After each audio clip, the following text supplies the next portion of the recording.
Mais uma vez, vamos estender nossas mãos. Nós sabemos que ela já é uma mulher abençoada, já é uma mulher cheia de Deus e que tem a palavra, né? Mas que nessa noite o Senhor, ela venha se esvaziar e Deus venha cada vez mais encher. Senhor maravilhoso, aqui está, Senhor, diante de Ti, Senhor, diante da Tua igreja, Tua filha, Pai, a qual, Senhor, Tu escolheste para estar aqui nesta noite entregando a Tua palavra. Pai querido, Pai amado, nós sabemos que a Tua filha estuda, a Tua filha entende a palavra, mas que nesta noite, Senhor, ela venha se esvaziar, Senhor, dela, e que Tu, Senhor, venha se fazer presente neste lugar, Senhor, e através da Tua filha, porque nós cremos que Tu já colocaste a palavra no seu coração, aquilo que a igreja precisa, Senhor, ouvir da Tua parte, Pai, que ela venha entregar, Senhor, somente aquilo que precisamos ouvir de Ti, Pai.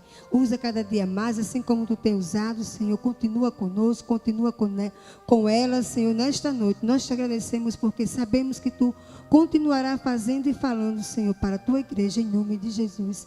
Amém. Aleluia, Deus é bom, amém? Bom, em primeiro lugar eu gostaria de agradecer pelo convite. Acho que já faz quase um ano, né, que eu não vim aqui em Macaíba. E quem não está me reconhecendo, eu era loura. E para você ver, né, acho que já faz uns 6 meses que eu mudei o cabelo. Então faz uns 8, 9 que eu não venho aqui.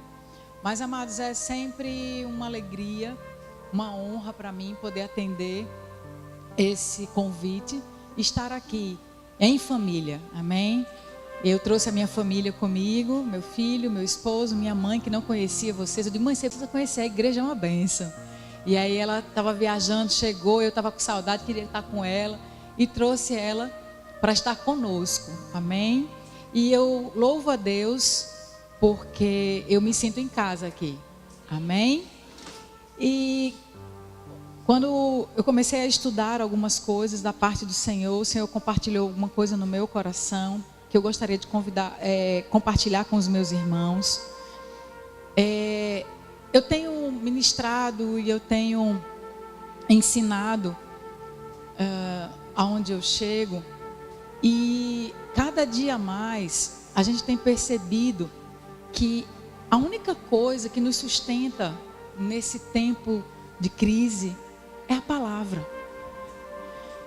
E eu tenho presenciado testemunhos de pessoas que o Senhor tem abençoado, prosperado, segurado, curado um momento de crise. E eu sou publicitária, e no meu trabalho eu digo sempre isso, eu digo assim, olha, tira o S da crise.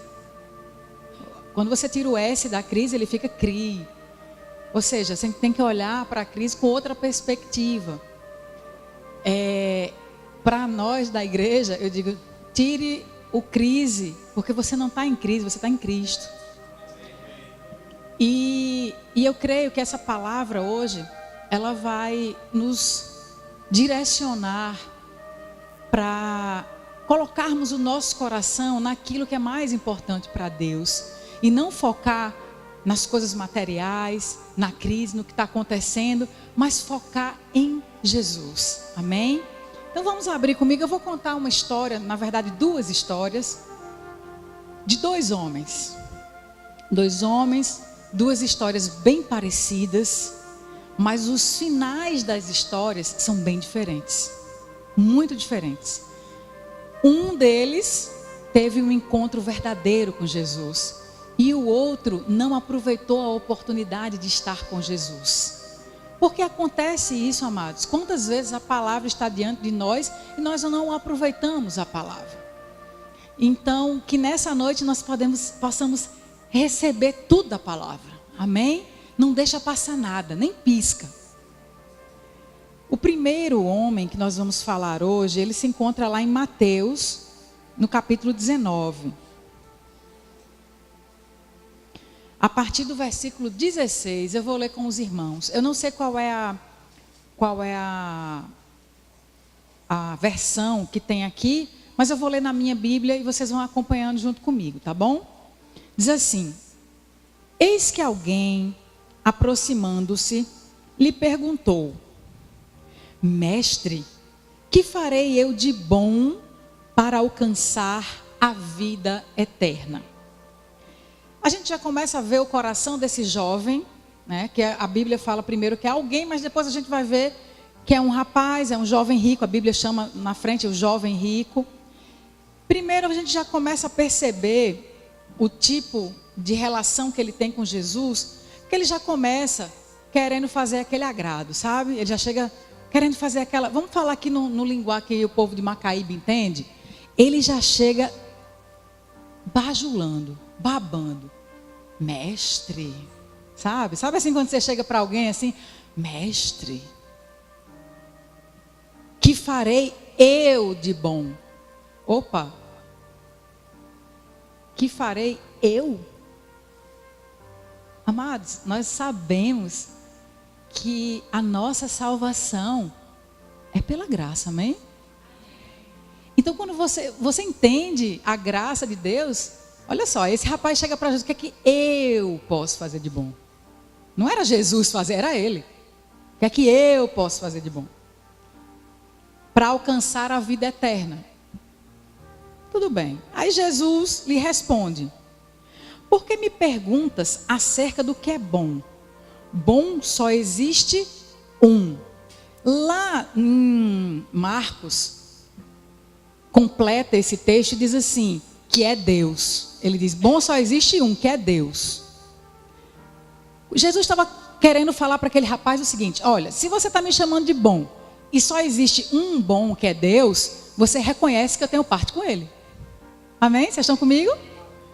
Ele estava dizendo, estava mostrando para aquele jovem logo quem ele era. Ele falou, se você está dizendo que eu sou bom e bom só existe um, então você está reconhecendo que eu sou da parte de Deus.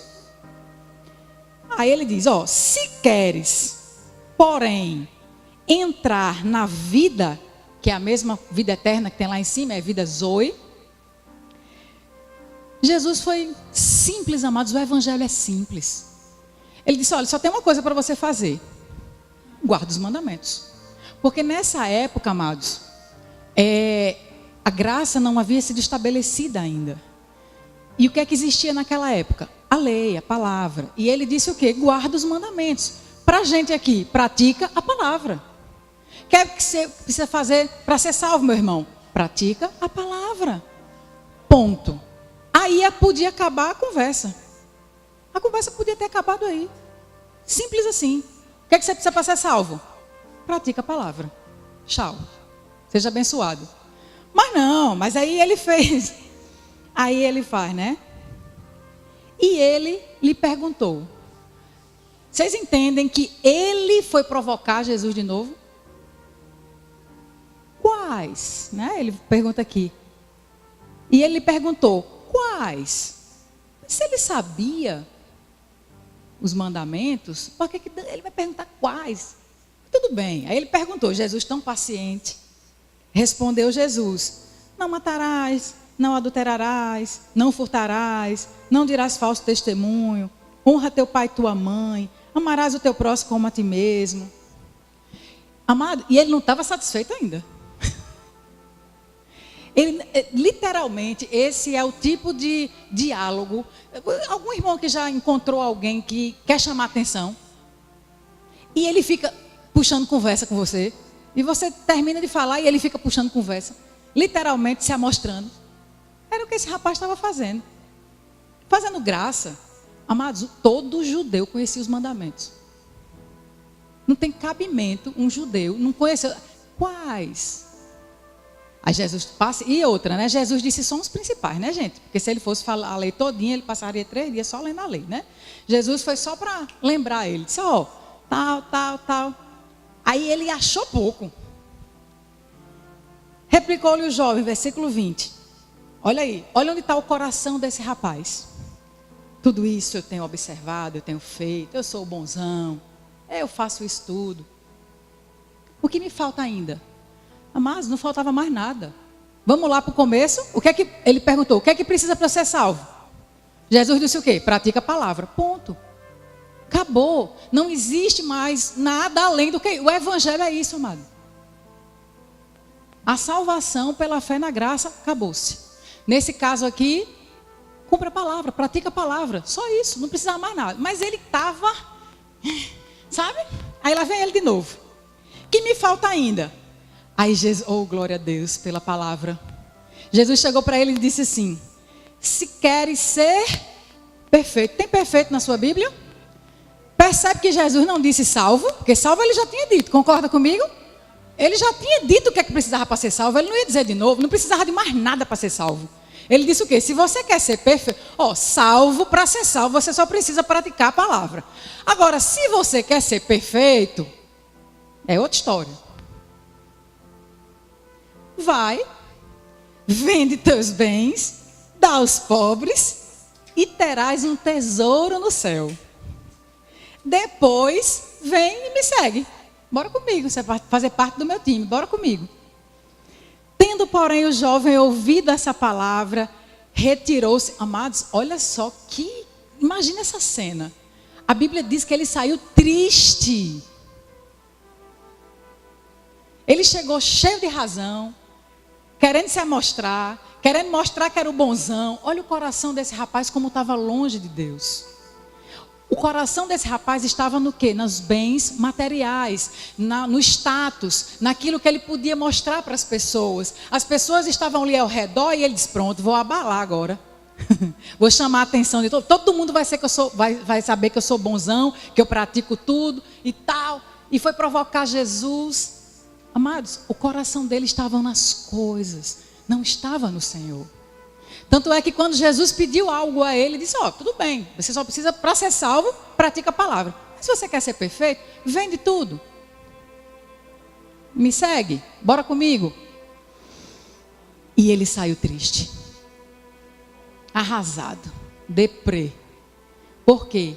Porque o coração dele estava nas riquezas. A Bíblia diz, porque ele tinha muito, ele era dono de muitas propriedades. Aí Jesus não ia deixar barato, né? Jesus disse: bom, agora eu vou dar uma lição para os meus discípulos, porque eles acabaram de ver essa cena. Então, peraí que eu vou ensinar, porque Jesus não perdia a oportunidade de ensinar.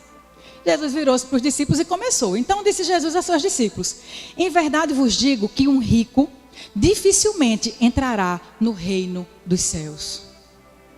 E ainda vos digo que é mais fácil passar um camelo pelo fundo de uma agulha do que entrar um rico no reino de Deus. Deixa eu explicar isso para você. Esse buraco da agulha, quando eu li a Bíblia as primeiras vezes recém-convertida, eu imaginava um camelo deste tamanho e uma agulhinha deste tamanho. Aquela agulha que a gente, para passar uma linha, a gente passa um tempão para colocar aquela linha ali. Eu mesmo, meu Deus do céu, eu sou ruim de pontaria, passo uma hora. Às vezes, meu amor, me ajuda aqui, meu marido vem me ajudar. Agora imagina um camelo. Não ia passar nunca, amados. Eu digo, vixe, rico não entra no reino de Deus mesmo, não. Só que, amados, com o tempo, nós vamos estudar a palavra. O que é que acontece? Esse buraco da agulha na Bíblia é o nome de uma porta que tinha nos muros de Jerusalém. Então, o buraco da agulha era um lugar, era uma porta mais baixa e mais difícil do camelo passar. Ele tinha que se abaixar, ele não podia ter nada em cima dele, ele se abaixava e passava com uma certa dificuldade, mas ele passava, tá? Buraco da agulha não é aquela agulha que a gente costura, tá bom? Buraco da agulha no original e na tradição lá em Israel, quando estavam lá, é exatamente isso que eu estou lhe dizendo. Era uma porta estreita, pequena, diferente, que tinha nos muros de Jerusalém. E era difícil, não era impossível, era difícil. E realmente era difícil. Um camelo, né? Aquele bichão grandão. Davi andou um dia desse, dromedário, não era Davi que tu andou?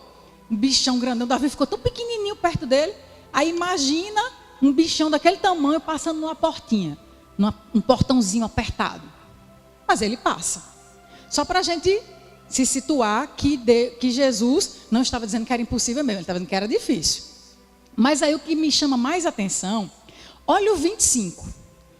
Os discípulos, ouvindo isso, ficaram grandemente maravilhados e disseram: sendo assim, pastor Ari, quem é que vai ser salvo? Isso, amados, faz a gente pensar o quê? Devia ter gente cheia de dinheiro lá, não era? Se ele disse, olha, dificilmente um rico vai ser salvo. é mais fácil um camelo passar naquele portãozinho estreitinho do que um rico entrar no reino de Deus. Aí eles olharam para o outro e disseram, ai meu Deus, quem vai ser salvo? Ou seja, o povo tinha dinheiro, gente. Bota uma coisa na cabeça de vocês, povo de Deus. O povo de Deus sempre foi rico. Agora, existe uma diferença entre ser rico e ser próspero. E hoje nós vamos aprender, amados, essa diferença. Porque o povo de Deus, ele tem que ser rico e próspero. Na verdade, é inverso. Primeiro ele é próspero, depois ele é rico. Amém? Vocês estão comigo? Mas o povo de Deus, historicamente, sempre foi de posses. Quando a gente vê os filmes, né? Vê as pessoas atravessando no Egito, lá, quando saem, né, naquela peregrinação. E os filmes mostram um povo maltrapilho, horroroso, arrastando aquela coisa horrorosa. Aí a gente fica com essa coisa na cabeça. Mas quando você vai ler as Escrituras, você vai ver que antes deles saírem do Egito, a Bíblia diz que o povo do Egito encheu o povo de Deus de bens, de coisas caras, de coisas boas. Vamos pensar só um pouquinho, de onde é que saiu o ouro para fazer o bezerro? Diga, do povo. Eles tinham pulseira, anel, brinco, troço pendurado, caneca de ouro. De onde é que veio isso? Do Egito. O povo do Egito que deu ao povo. E tem mais, olha só, isso é ser rico. Agora vamos para a parte da prosperidade. Enquanto eles estavam andando, a Bíblia diz que os seus sapatos não se gastavam. Que as suas roupas não se gastavam. Caía maná todos os dias para sustentar. Entende a diferença de riqueza para prosperidade? Não faltava comida. Durante o dia tinha uma nuvem sobre eles, para que eles não tivessem calor. E à noite tinha uma coluna de fogo para aquecer. Deus não desamparava o seu povo. O povo de Deus sempre foi rico e próspero. E aí os discípulos, e agora? Se é difícil entrar no reino de Deus, quem tem dinheiro, está todo mundo torado aqui, porque ninguém sobe, ninguém entra. Ficaram tudo um olhando para a cara do outro. Aí Jesus foi explicar de novo, né? Jesus estava lá, graças a Deus. Aí Jesus disse, Jesus fitando neles o olhar. Eu gosto de Jesus, porque Jesus olha no olho. Jesus olhando no olhar, assim, disse-lhes, isto é impossível aos homens. Ei, ninguém compra salvação. As pessoas às vezes pegam esse texto fora do contexto. E tudo que é impossível ao homem é possível a Deus. Amém, é verdade. Mas no contexto, é isso que Jesus está dizendo. Ei, salvação não se compra não, viu? É impossível para o homem comprar salvação. É impossível ao homem ser salvo com dinheiro, ou com qualquer outra coisa, ou com obras. Não importa o que você faça, é impossível. Mas, para Deus, tudo é possível. A salvação vem dele. É ele que dá e é de graça. Salvação é de graça. Ele mesmo proporcionou a mim e a você, a toda a humanidade, a salvação. E aí, Pedro, eu louvo a Deus pela vida de Pedro, um homem cheio do Espírito Santo, virou e disse assim, em verdade, ele disse assim, então, lhe falou Pedro, eis que nós tudo deixamos e te seguimos, o que será, pois, de nós? Aí, Jesus disse a ele, Pedro, presta atenção, Pedro, no negócio. Em verdade vos digo que me seguistes quando, na regeneração, o Filho do Homem se assentar ao trono da sua glória. Também vos assentareis em 12 tronos para julgar as 12 tribos de Israel. Essa é uma promessa específica para os 12. Amém? Esse é específico para os 12. Ele disse, olha, vocês 12 vão ter um lugar de honra e vão junto comigo julgar as tribos de Israel. A Bíblia diz que no novo céu, né, que a gente vai morar lá na glória, vão ter 12 lugares para os apóstolos do Cordeiro. Amém? É um lugar de honra preparado pelo Senhor para eles. E essa é uma promessa que será cumprida. Amém? Apocalipse fala sobre isso. Agora, vamos para nós. Se anima, povo. É para você essa agora. E todo aquele, tá falando com você? E todo aquele que tiver deixado casas, ou irmãos, ou irmãs, ou pai, ou mãe, ou mulher, ou filhos, ou campos. Vamos botar no nome de hoje. Ou casa, ou carro, ou emprego. Amém? Por causa do meu nome, receberá muitas vezes mais e herdará a vida eterna. Porém, muitos primeiros serão os últimos e os últimos os primeiros. Não tem, amados, como você entregar nada para Jesus, que Ele mesmo não te devolva muito mais. Sabe o que aquele jovem perdeu? Isso, era isso que ele estava dizendo. Aquele rapaz era tão tolo. Eu pedi os bens dele. Se ele tivesse me dado, ele ia ter muito mais. Ele voltou para casa antes de terminar o culto, perdeu. Na hora da oferta, disse, irmão, vamos fazer aqui uma oferta. Pronto, aí ele foi embora antes. Está entendendo? Vocês estão entendendo? Mas não tem nada que você coloque na mão de Jesus que Ele não multiplique.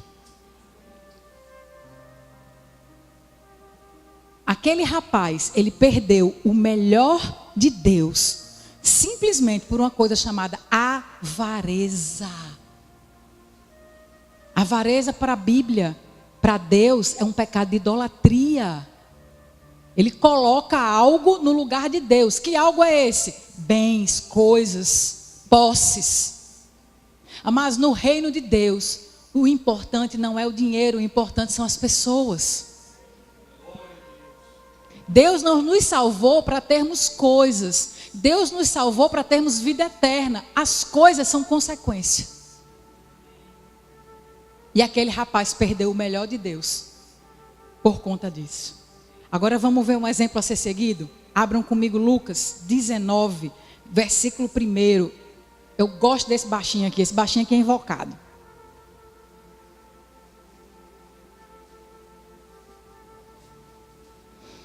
Entrando em Jericó, atravessava Jesus a cidade. Deixa eu só vamos fazer uma televisão 3D aqui e vamos pensar na cena. Jesus vinha, estava próximo dele ser entregue e ele ir para a cruz, estava muito próximo aqui. Era a última vez que ele passava em Jericó, antes da crucificação. Logo no caminho, na estrada, ele curou o cego de Jericó. Vocês lembram aquele cego que diz assim, Jesus, filho de Davi, tem misericórdia de mim, fazia aquela zoada. E aí, eu falo isso até em outra ministração, eu não posso deixar de dizer. Jesus, ele para atender aquele cego que era a escória, era aquele que ninguém queria. O povo fala, cala a boca, cego. Mas Jesus disse, cego, fala comigo. Ele parou para ouvir o cego e disse, ei, fale, o que queres que eu te faça? Está todo mundo mandando você calar a boca, mas eu quero ouvir a sua voz. E Jesus, ele para dar atenção àqueles que ninguém quer. É a especialidade dele. Aquele que ninguém quer, que ninguém dá nada por ele, é esse que Jesus quer. É esse que Jesus se importa. É esse que Jesus vai lá e diz, eu te amo. Eu fui para a cruz por você. Venha para o meu lado, eu tenho vida eterna para você. Esse é o Jesus que nós pregamos. Esse é o Jesus que nós cremos. E aí Jesus houve a cura do cego. Então imagina, amados, uma cidade bem pequenininha chamada Jericó. No caminho para Jericó, Jesus cura um cego, faz aquele escarcéu. Pensa no escarcéu. E faz aquela zoada. Antigamente não existia Facebook, Instagram, Twitter, né? Não tinha. Mas o povo fazia carreira e metia a boca e começava a falar mesmo. Então, aí a gente chega na nossa história. Porque foi no caminho, entende? Com certeza, a história do cego, da cura do cego, chegou em Jericó rapidinho, porque era no caminho. Jesus estava indo para lá. Então correram, ó, já no instante chegou lá a conversa. Aí vamos lá no 19. Entrando em Jericó, atravessava Jesus a cidade. Eis que um homem chamado Zaqueu, maioral dos publicanos. Eu gosto dessa palavra maioral, porque mostra que o cara era invocado, como diz meu pastor Paulo. Zaqueu, ele era o chefe dos publicanos. Irmã Karina, o que é um publicano? Um publicano é um cobrador de impostos. Mas não é só um cobrador de impostos. Normalmente os publicanos eram corruptos. Se você está escandalizado com o que você está vendo na televisão, meu irmão, não se escandalize não. No tempo de Jesus era do mesmo jeito. Ai meu Deus, estão roubando, estão levando, estão destruindo, aí o povo para roubar. Meu irmão, não era muito difícil. No tempo de Jesus já tinha. A igreja, amados, tem que andar na contramão. A igreja não tem que, ai meu Deus, corrupção. Você é corrupto? Não, então faça a sua parte. Amém? Vocês me amam? Zaqueu era judeu. Aí inventou de ser publicano, né? E publicano era o quê? Era um cara que ele chegava para o governo romano. O governo romano, megalomaníaco, queria porque queria conquistar mais povos. Era conquistador. Era pagão e conquistador. Como é que ele conquistava? Através de guerra. E quem é que financiava essa guerra? Os impostos. E o que é que Zaqueu fez como publicano? O publicano, ele fazia assim. Império Romano, era como se fosse uma licitação. Chegavam lá 3, 4, 5, sei lá quantos tinha naquela época, que chegava para fazer a licitação. E dizia assim, Império Romano, eu vou lhe dar, os envelopes, né? Vou lhe dar durante 5 anos, era 5 anos que durava, tá? Cada chefe dos publicanos, ele tinha um mandato, vamos dizer assim, de 5 anos. Aí ele botava lá, vamos lá, em 5 anos eu vou lhe dar X de imposto. Cada um botava o seu. Quem prometesse dar mais ao Império Romano, ganhava o direito de explorar o povo durante 5 anos. Vocês estão comigo? 5 anos de exploração. Zaqueu ganhou a licitação, só que tem um detalhe. Naquela licitação ele dizia um X, né? Só que ele extorquia o povo muito mais. Porque a diferença ele ficava para ele. Estão comigo? Agora, vocês imaginam um judeu fazendo um negócio desse com o próprio povo dele? Ele era amado, não era? O povo dizia, ei, Zaqueu, era assim? Não, amados. O povo odiava Zaqueu. Eu estou explicando a vocês por que o povo odiava Zaqueu. O povo odiava Zaqueu porque ele era safado, ladrão, corrupto. E ainda era judeu. Um judeu fazer isso com o próprio povo dele. Eu acho que é assim mais ou menos como a gente se sente quando vê o povo roubando o Brasil. Pronto, mais ou menos assim. Fala, meu Deus, eu votei nessa pessoa, eu confiei nela. E agora ela está roubando assim, né? E não é pouquinho não, você já viu como é milhão? É tanto milhão que você faz, meu Deus, onde é que sai tanto dinheiro?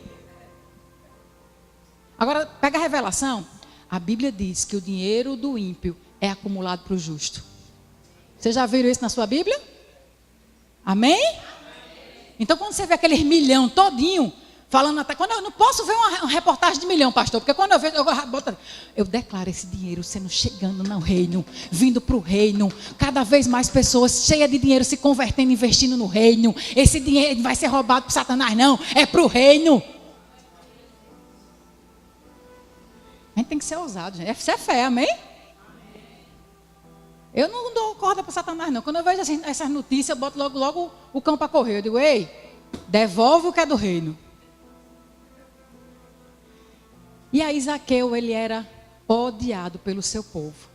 Mas eu acredito que quando ele ouviu falar de Jesus, principalmente depois da história do século, que já vinha chegando aquela zoada, e ainda por cima, meu amado, minha amada, vocês lembram de Mateus? Mateus era o quê? Antes de ser discípulo? Publicano. A Bíblia não fala isso, mas você sabe, né? A gente estuda muito. E eu fico imaginando em casa, sabe? Pensando nas coisas. Eu digo, meu Deus, o que estava passando na cabeça de Zaqueu? Rapaz, eu acho que Zaqueu deve ter pensado assim. Eu quero tanto ver Jesus, porque eu acho que ele pode me entender. Tinha um publicano que agora anda com ele. Será que ele me aceita? Será que ele me aceita? Tem um publicano que anda com ele. Você consegue entender a diferença do coração de Zaqueu para o coração do jovem rico? Lembra que eu contei as duas histórias? A gente vai fazer no final a comparação. Zaqueu vinha meditando, amados, nessas coisas. Aí a Bíblia diz, maioral dos publicanos, versículo 2, 3, ele procurava ver quem era Jesus. A forma como você vê a Jesus diz tudo sobre a sua vida.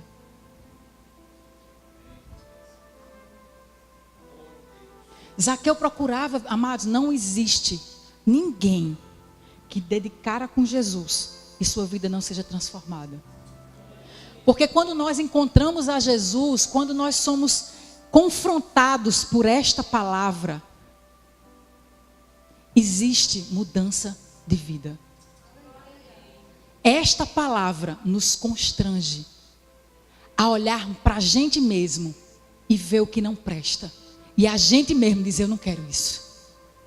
Eu quero mudança. Eu quero ser melhor. Eu quero mais, eu quero Deus. Eu quero andar com Ele, eu quero me aproximar dEle.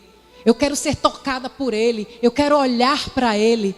É isso que eu quero, é isso que eu quero da minha vida. Não importa, prazeres, coisas materiais, coisas mundanas, mas quando nós olhamos para Jesus, isso fica tão pequeno. Quando nós olhamos para Jesus e a gente olha para a gente mesmo e a gente vê quem a gente é sem Ele, a gente se prostra.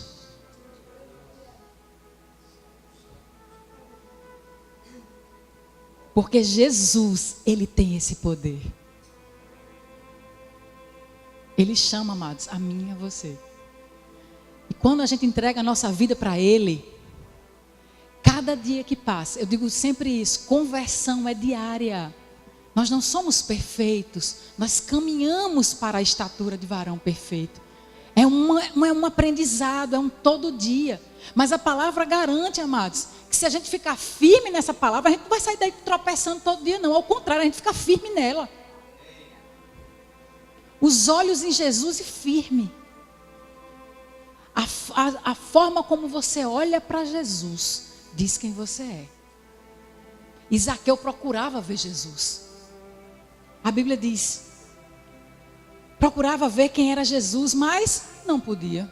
Por quê? Porque ele tinha uma dificuldade. Por causa da multidão. E agora eu quero falar uma coisa para a igreja, eu espero que a igreja me ame depois disso. Não seja a multidão que atrapalha o ímpio de ver Jesus. Sabia que muita gente que andava ali naquela multidão eram as pessoas que seguiam Jesus de verdade, de coração. Mas às vezes atrapalhava mais do que ajudava.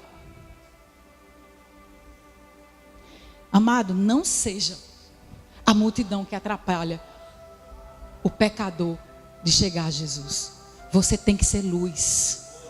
Você foi chamado para ser luz. Você foi chamado para ser sal. Você foi chamado para ser diferente. O teu testemunho. Eu li uma frase esses dias, não estou lembrando de quem é o pregador, mas ele diz assim: de 100 pessoas que pegam a Bíblia,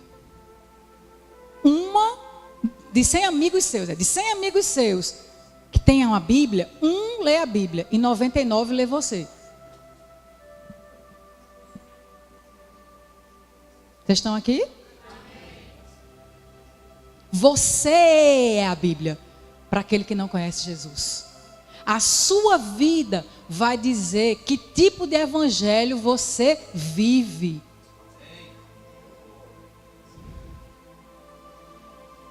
Mas vamos voltar para Zaqueu, né? Glória a Deus. Porque Zaqueu, meu amigo, ele estava... Olha, ele disse, eu vou ver Jesus hoje, não tem quem me pare. Queria ver Jesus, mas não podia por causa da multidão. E aí a Bíblia ainda completa. Por ser ele de pequena estatura. Ó, o bichinho era pequenininho, ó, baixinho. E ele tinha uma deficiência, uma dificuldade. Mas deixa eu dizer uma coisa para você. Cada um de nós tem uma dificuldade, amado. Cada um de nós tem uma deficiência. Ninguém aqui é tão inteligente, ninguém aqui é... Porque pronto, vou dizer uma minha. Cantar, Jesus, se eu fosse para o céu, depender de eu cantar. Correr, se disser assim, Karina, dá uma carreira aí, pronto, eu fico aqui.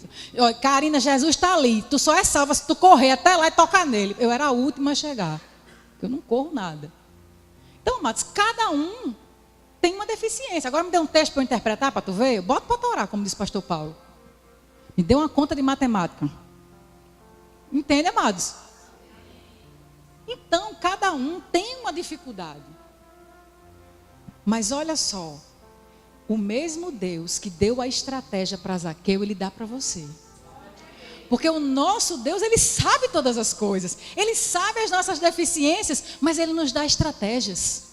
Estratégias para sair da dificuldade. Estratégia para ganhar a nossa família. Estratégia para ganhar mais dinheiro. Estratégia para ganhar mais vidas. Amados, Deus é um Deus estrategista. Ele tem o controle de todas as coisas na mão. E quando você chega para Ele com intimidade e diz, Senhor, como é que eu faço isso aqui?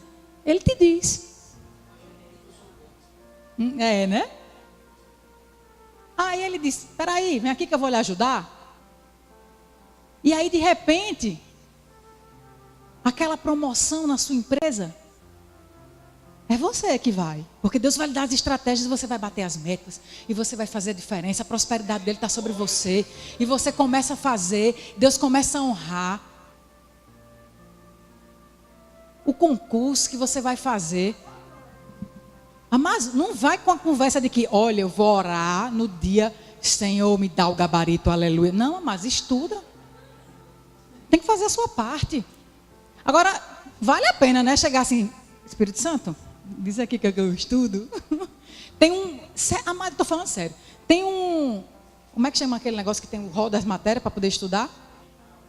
Não, tem um edital, mas ele diz assim, vai cair isso, aquilo outro. Não tem aquela lista, meu amor. Você que é bom de concurso? Lembrou, não? Tem uma lista de tudo que vai cair no concurso. Um programa. Pronto, obrigado, mamãe. Tem um programa. Aí tem assim, 150 itens no programa. Mas só vai cair, sei lá, uns 15, 20. Pergunta o Espírito Santo, qual é você? Agora tu estuda os que ele disser, amém? É assim, Deus dá estratégia. Se ele não disser, mas ele vai dizer. Se você perguntar com fé, ele diz. Se ele não disser, você estuda os 150. Mas se ele disser 20, bota para torar nesses 20. Amém? Mas a gente tem que ter consciência do Deus que a gente serve. Ele não vai lhe envergonhar, Ele não vai deixar você ficar na mão. E aí, eu digo isso, mas eu trabalho com uma coisa muito difícil de vender. Mas Deus tem me honrado de uma forma tremenda, porque todos os dias, até os clientes que eu vou visitar, eu pergunto, Senhor, que cliente eu vou visitar? Ele me dá o nome dos clientes para eu visitar, amados.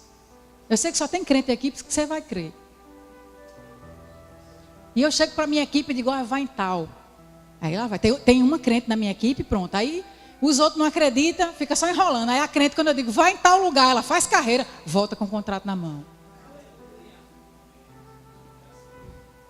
Tudo que você for fazer, meu amado, bota nas mãos do Senhor, pede a Ele.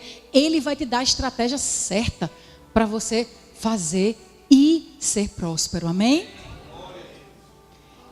E aí, Zaqueu, então correndo adiante, subiu a um sicômono a fim de vê-lo, porque ali havia de passar. Por que um sicômono? Agora eu vou chegar na hora da cola. Um sicômono é uma figueira braba. É um fruto inferior. Era um figo meio, sabe? Amargo, amarguento, não era tão docinho. Mas o sicômono, ele tem um tronco baixo e uma galhada alta. Ou seja, literalmente, para um baixinho, uma escada.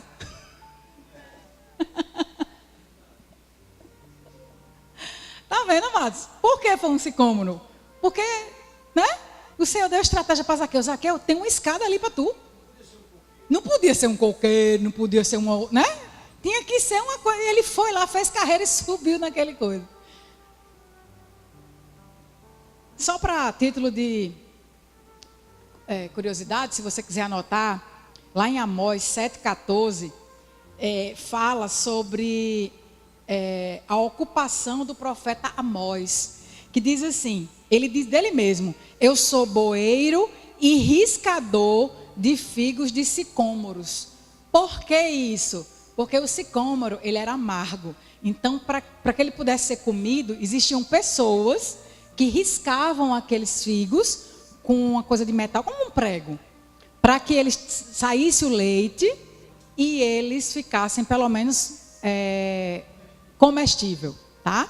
Então, eu gosto dessas coisinhas na Bíblia, eu vou pesquisando as coisas. E o profeta Amós era o cara que andava lá riscando os sicômoros, tipo um seringueiro, isso. Então, amados, a árvore certa, no lugar certo, onde Jesus ia passar. Aí Zaqueu fez carreira e subiu, né? Quando Jesus chegou àquele lugar, olhando para cima, disse a Zaqueu, eu acho legal, gente. Ele não precisou fazer nada para Jesus ver ele. Ele só fez a parte dele. E Jesus fez a dele. Cada um fez a sua. Zaqueu correu na frente, subiu a escadinha dele, ficou lá. Jesus veio, e eu acho lindo isso. Jesus chamou pelo nome. Zaqueu, é pelo seu nome que ele lhe chama. A aliança que você tem com ele é pessoal, é você e ele. A história que você tem com ele é sua e ele.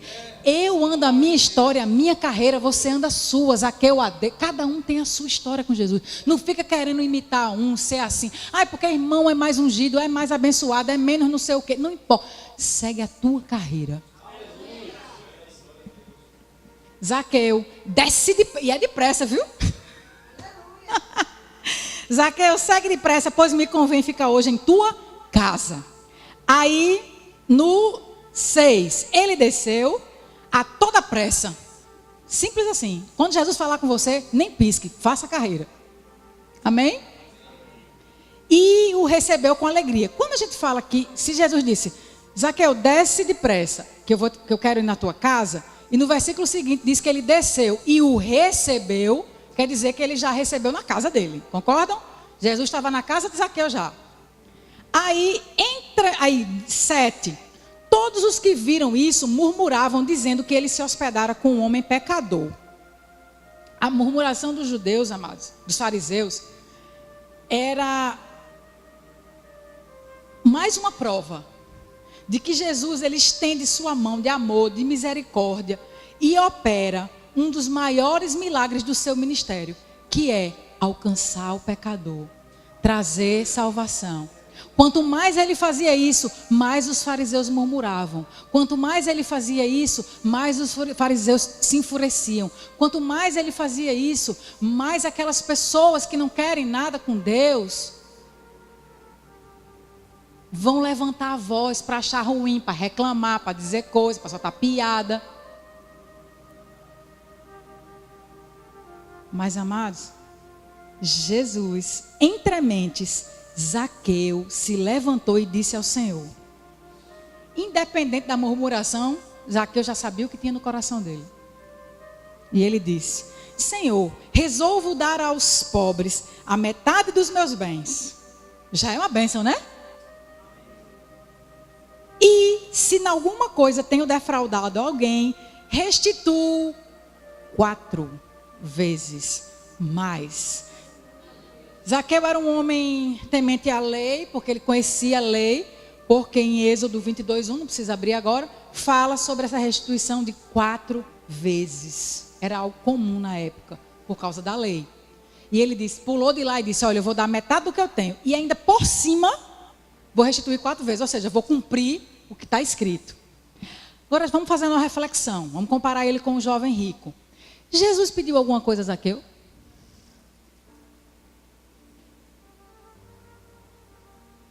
Não. Ele não pediu nada a Zaqueu. De quem foi a disposição de dar? De Zaqueu. O jovem rico chegou lá cheio de, o que é que eu posso fazer? Eu cumpro o mandamento, eu sou bom. Eu sou, E aí? Aí Jesus disse, tá bom, vou mostrar onde está seu coração. Vende tudo que tem e me segue. A gente está procurando até hoje esse menino, né? Nunca mais apareceu na história. Nem o nome dele foi citado. Agora Zaqueu foi.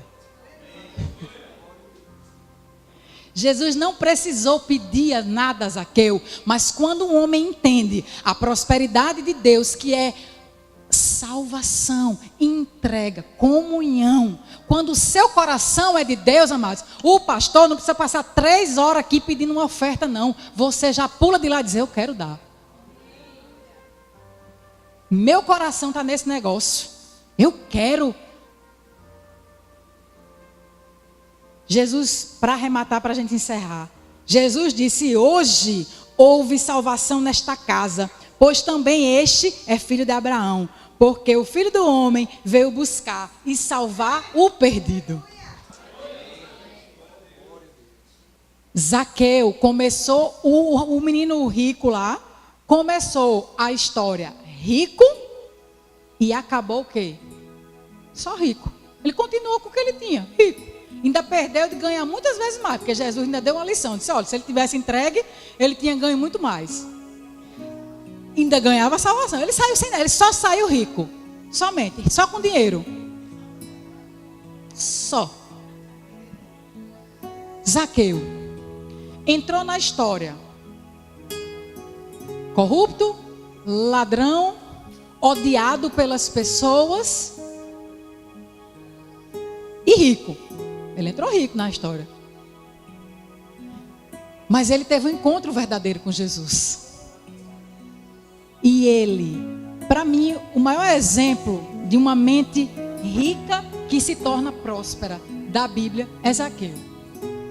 Porque Zaqueu deixou de ser rico para ser próspero. Para ter o coração no Senhor, para ter o coração nele e dizer: Senhor, eu fiz errado, mas hoje eu me arrependo. Eu entrego a minha vida ao Senhor. Eu vou andar contigo. As pessoas não vão mais ter raiva de mim, porque elas vão olhar para mim e vão ver um homem de Deus. Eu não vou mais simplesmente extorquir as pessoas. Não, eu vou devolver as pessoas. Eu vou amar as pessoas. Eu vou investir nas pessoas. Isso é uma mente próspera. Isso é um homem de Deus. Ele começou rico e terminou próspero.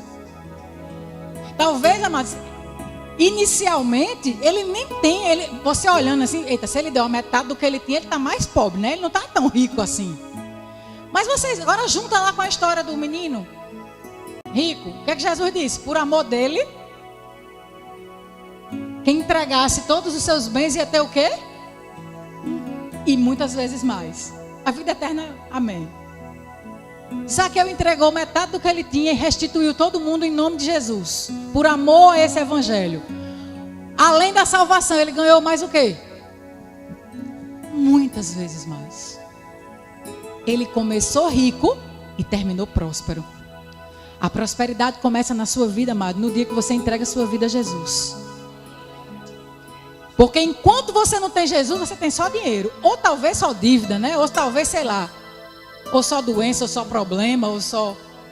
Mas quando você entrega a sua vida a Jesus, a prosperidade chega, a bênção chega, a salvação é a primeira coisa. Quando chega a salvação, meu amado, chega a salvação, vem um pacote junto. E a prosperidade é consequência da sua salvação. O dinheiro vai chegar, sabe por quê? Porque Deus vai te abençoar, vai te prosperar, vai estar com você nos teus negócios, vai te dar as estratégias. Deus está com você em todos os momentos e por causa disso você prospera. Por causa disso as pessoas vão olhar para você, não importa, mas se você mora numa casa simples, mas nunca vai faltar o pão para você comer. Porque palácio, morar em palácio não é sinônimo de prosperidade. Mas você comer um pão com ovo, um copo de café em paz, é o maior banquete. E quantas pessoas moram em castelos e não conseguem botar a cabeça no travesseiro? Não tem paz, não tem tranquilidade, não tem unidade. É filho querendo matar pai. Quando mata, a gente já viu agora, né, menina aí que... Aquela moça que matou Richthofen, né, Suzane von Richthofen, que matou os pais. Até hoje essa maldição na família dela. O irmão dela essa semana foi pego, louco, ele está esquizofrênico. O que adianta, amado? Tanto dinheiro. Mas o dinheiro, amados, na mão do justo é bênção. É reinvestimento para o reino. São almas para se ganhar. E tem mais, não seja egoísta de pedir só para você, não. Deus lhe chama para o reino para ser um canal de bênção. Viu, Zaqueu? O Senhor, Ele vai te prosperar para você abençoar outras pessoas. Para você ser um canal de bênção. Chegar na sua mão, amados, não tenha cadeado nos seus bolsos. Não tenha tranca. Seja uma torneira aberta, porque o cano está ligado na fonte que não seca. Se a torneira estiver fechada, nunca vai sair nada. Abra a tua torneira. Seja liberal. Tenha o coração como Zaqueu. Tudo que é seu é do Senhor, entrega para Ele. E você vai ver que nada vai faltar. Torneira fechada não jorra. Mas na hora que você abre, meu amado, é as comportas do céu sobre a sua vida. Paizinho querido, eu quero te louvar e te agradecer, Pai, por esta palavra. Pai, eu creio que o Senhor não traz essa palavra por acaso. Eu creio, Pai, que a tua igreja precisa amadurecer, Pai. Nesse ponto, Senhor. E, Pai, que hoje nós saímos daqui, Senhor, diferentes. Que nós possamos hoje entregar o nosso coração mais uma vez a Ti. Se tiver alguma areazinha do nosso coração que não estiver totalmente entregue, que a gente possa entregar hoje. Que a gente possa colocar o nosso coração na Tua obra, no Teu reino. Pai, que a gente possa colocar o nosso coração à Tua disposição, Senhor. Nós queremos entregar tudo que temos a Ti, Senhor. Nós sabemos, Pai, que quando entregamos as coisas ao Senhor e por amor do Teu nome, o Senhor nos garante que vai nos dar muitas vezes mais. Mas, Pai, que não seja isso o motivo. Mas o motivo que nos move, Pai, é o amor a Ti. O motivo que nos move a entregar tudo que temos, tudo que somos a Ti, é a nossa gratidão, é o nosso amor, é a nossa fé, Pai. Obrigado, Jesus, por tocar os nossos corações na noite de hoje, Pai, com liberalidade, para que possamos aprender contigo a sermos liberais, abençoadores, canais abertos. Pai, em nome de Jesus, eu oro por cada irmão que está aqui, Pai.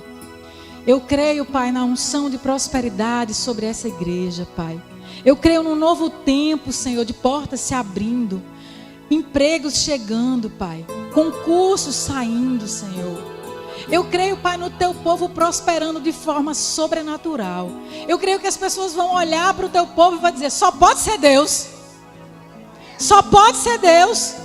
Como pode aquela igrejinha tão pequenininha lá em Macaíba e ganhando tantas vidas, alcançando tantas pessoas.